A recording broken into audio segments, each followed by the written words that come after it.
Mesdames et Messieurs les ministres, Madame la Présidente, Monsieur le Président, cher Laurent Lafont, Mesdames et Messieurs les parlementaires, Mesdames et Messieurs les élus, Mesdames et Messieurs, chère Mercedes Serra, Madame la Présidente, chère Constance Rivière, je n'aurais pas imaginé être accueillie avec cette lettre qui me renvoie à beaucoup de choses et qui démontre que la culture, ça ne date pas d'hier ou d'aujourd'hui.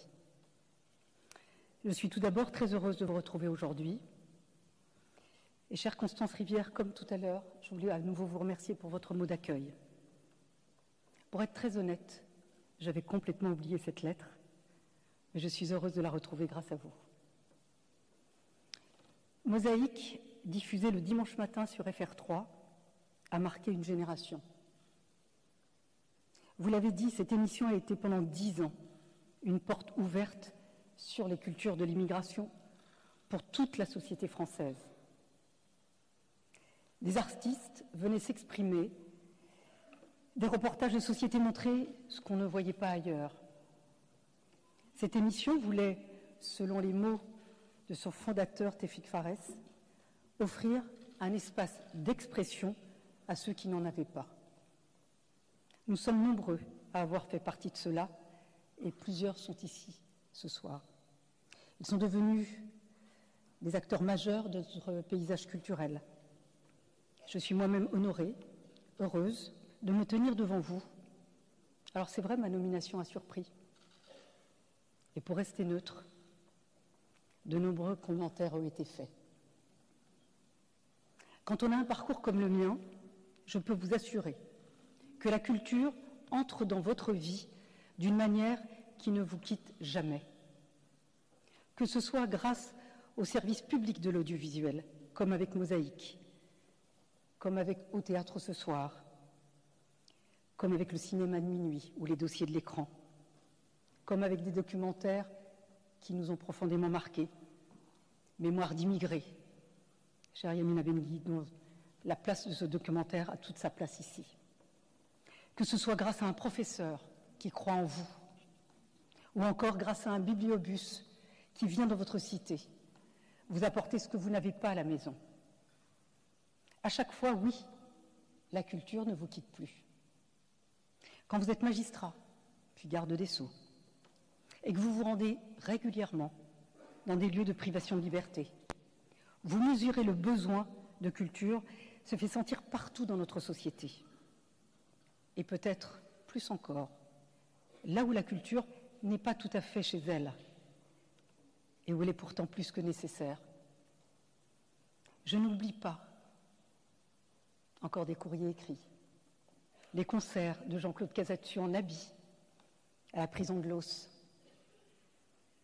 Je n'oublie pas tous ceux qui, comme l'association Génépi en son temps, ont apporté de la lecture aux majeurs, aux jeunes majeurs, aux mineurs en détention, sans parler de tous ces animateurs qui viennent réparer le traumatisme de jeunes enfants détenus avec leur mère dans les prisons pour femmes.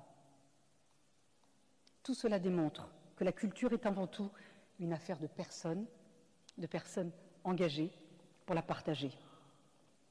Je pense ici autant aux artistes, autant aux auteurs, aux créateurs, à tous les professionnels de la culture qu'à ceux qu'on appelle les publics, comme si le public était une catégorie à part, une catégorie à laquelle, parfois, on ne pense qu'à la fin.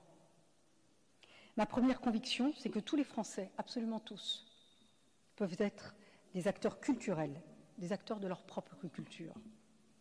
Comme je l'ai dit, la culture est une affaire de personnes, mais c'est aussi une affaire de lieux.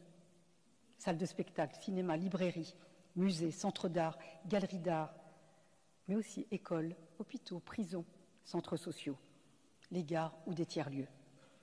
Nous pouvons être très fiers d'un modèle culturel qui a investi et qui continue d'investir pour que notre pays ait le maillage d'équipements culturels le plus fin et le plus divers au monde. Aussi, grâce aux élus locaux dont le rôle culturel n'est pas toujours reconnu à la hauteur de leurs engagements. Alors, est-ce que la situation est parfaite? Je ne le pense pas. Un rapport de l'Inspection générale des affaires culturelles, que j'ai découvert en arrivant et que j'ai décidé de faire publier, rappelle que seuls 5% des scènes labellisées spectacles vivants se trouvent en milieu rural. Dans ce milieu rural où vivent 22 millions de Français. L'enjeu, ce n'est pas de créer demain de nombreuses scènes en milieu rural, c'est plutôt de voir comment nous pouvons prendre sérieusement en compte ces 22 millions de Français qui n'ont pas la même facilité d'accès à des offres artistiques. Trop souvent, les publics, les territoires prioritaires sont une préoccupation qui reste formelle. En bonne place, très en bonne place, dans les brochures de communication, pas toujours en si bonne place dans la réalité des actions menées. Pour moi, l'enjeu, ce n'est pas de se donner bonne conscience. Pour moi, l'enjeu, c'est de faire. C'est de faire plus, c'est de faire mieux, et même de faire différemment. Dans ce domaine, j'ai quelques convictions très ancrées. Je crois d'abord à l'existence des droits culturels. À mon sens, la culture doit être un service public, notamment pour les plus démunis. Je crois au pouvoir de la création, qui peut transformer des individus, recréer du lien dans notre société. Alors défendre notre souveraineté culturelle, c'est aussi défendre notre langue, défendre notre modèle de propriété intellectuelle. Tout cela, mesdames et messieurs, c'est le sens de la mission que le président de la République m'a fait l'honneur de me confier. C'est le sens de mon engagement à vos côtés. Cet engagement, je veux lui donner deux grandes orientations. Avant tout, travailler à consolider notre modèle culturel et soutenir nos acteurs culturels dans un contexte de mutation profonde. Ensuite, replacer la culture au cœur de notre projet de société. Pour que la culture soit une expérience offerte à tous et sur tous les territoires. Pour que plus personne ne puisse se dire « la culture, ce n'est pas pour moi ». Alors cela suppose de sortir des chemins convenus, des habitudes faciles, car nous sommes obligés de faire le constat que les écarts culturels sont grandissants. Ils aggravent au final les inégalités alors que la culture devrait les résorber. Ce constat étant posé, je sais la difficulté de ma tâche. Dans un contexte de transformation profonde qui touche l'ensemble de nos filières culturelles. Les médias sont les premiers concernés par ces bouleversements. Concurrence de services extra-européens, diminution de la durée d'écoute individuelle, vieillissement de l'audience, les médias historiques sont interrogés dans leurs fondamentaux. Ils demeurent pourtant, plus que jamais, l'un des piliers de notre démocratie. Mon rôle ici est clair, celui de vous accompagner dans ces transformations, tout en veillant sur quelques fondamentaux. Je vais en souligner 3. D'abord, comment redonner à nos concitoyens confiance à leurs médias.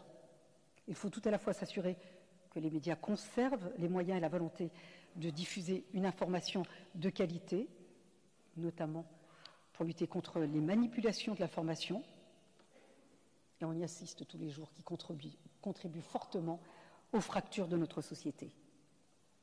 Mais il faut aussi garantir la diversité des opinions, la diversité de nos territoires, tout cela au sein des médias. On peut aussi parler de la place des femmes, de la place de la diversité, mais aussi celle des territoires prioritaires, ruraux ou ultramarins.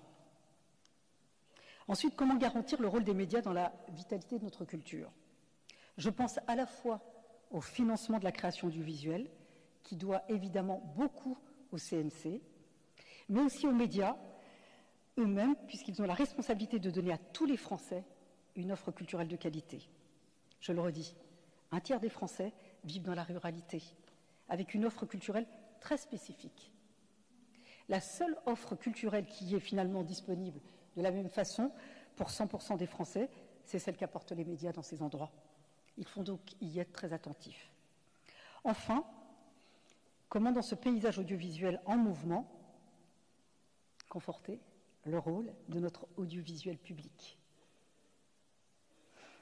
Sur ce point, je partage avec le président de la République la conviction que nous avons besoin d'un audiovisuel public puissant, qui a un rôle particulier à jouer pour contribuer à la vie démocratique, à la vitalité culturelle de notre pays, au plus près de nos concitoyens. Un audiovisuel public fort. Je vous le dis, c'est un audiovisuel public qui rassemble ses forces. C'est pourquoi je souhaite encourager et même accélérer les coopérations entre sociétés pour aller plus loin dans la formulation d'une offre ambitieuse, dans laquelle chacun puisse se retrouver.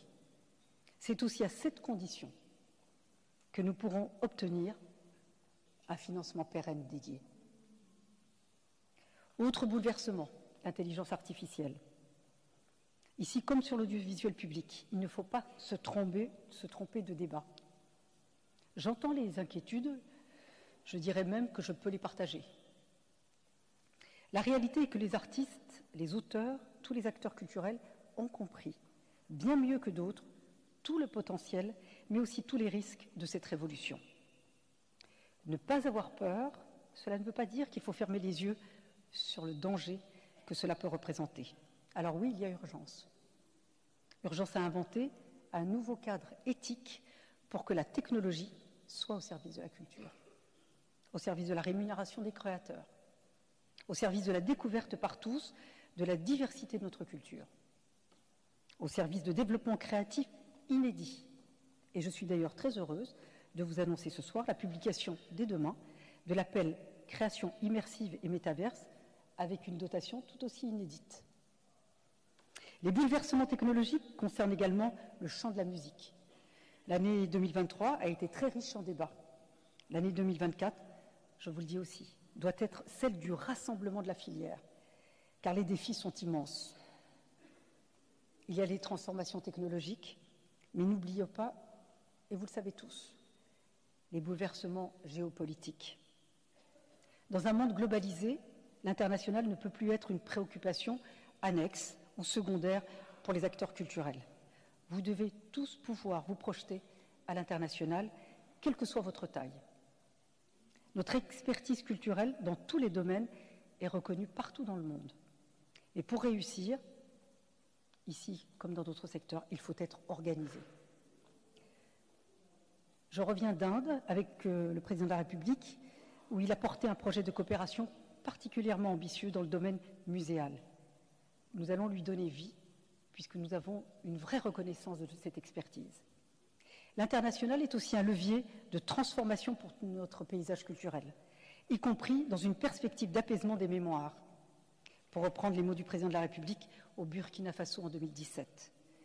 J'attacherai à cet égard une attention toute particulière au lien avec l'Afrique.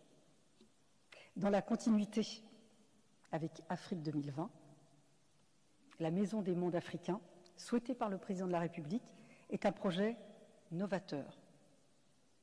Sur ce projet, je serai totalement engagée. Je suis fière également de porter le troisième projet de loi dit restitution, cette fois consacré aux biens culturels. Ces textes sont extrêmement importants. Alors, consolider notre modèle culturel, soutenir nos acteurs, enfin et surtout, dans un contexte écologique, économique qui nous interpelle tous. Quand on a été choisi pour diriger une scène ou un centre d'art, concevoir une programmation de spectacles vivants, il faut reconnaître que gérer des contraintes qui s'ajoutent les unes aux autres, c'est un véritable crève-cœur. Et je vous le dis, puisque j'ai commencé déjà à le faire, je serai complètement mobilisée pour que vos lieux aient toujours les moyens d'accomplir leur raison d'être, créer, produire et être diffusés. Pour que la création artistique reste le tambour battant de notre modèle culturel.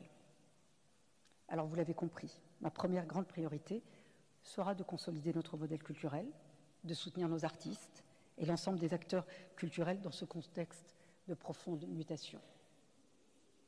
Alors je souhaite être la ministre des acteurs culturels pour les grands défis qui nous attendent, la ministre des artistes, des créateurs, la ministre de tous les professionnels, y compris les agents de vos lieux, ceux qui œuvrent en coulisses.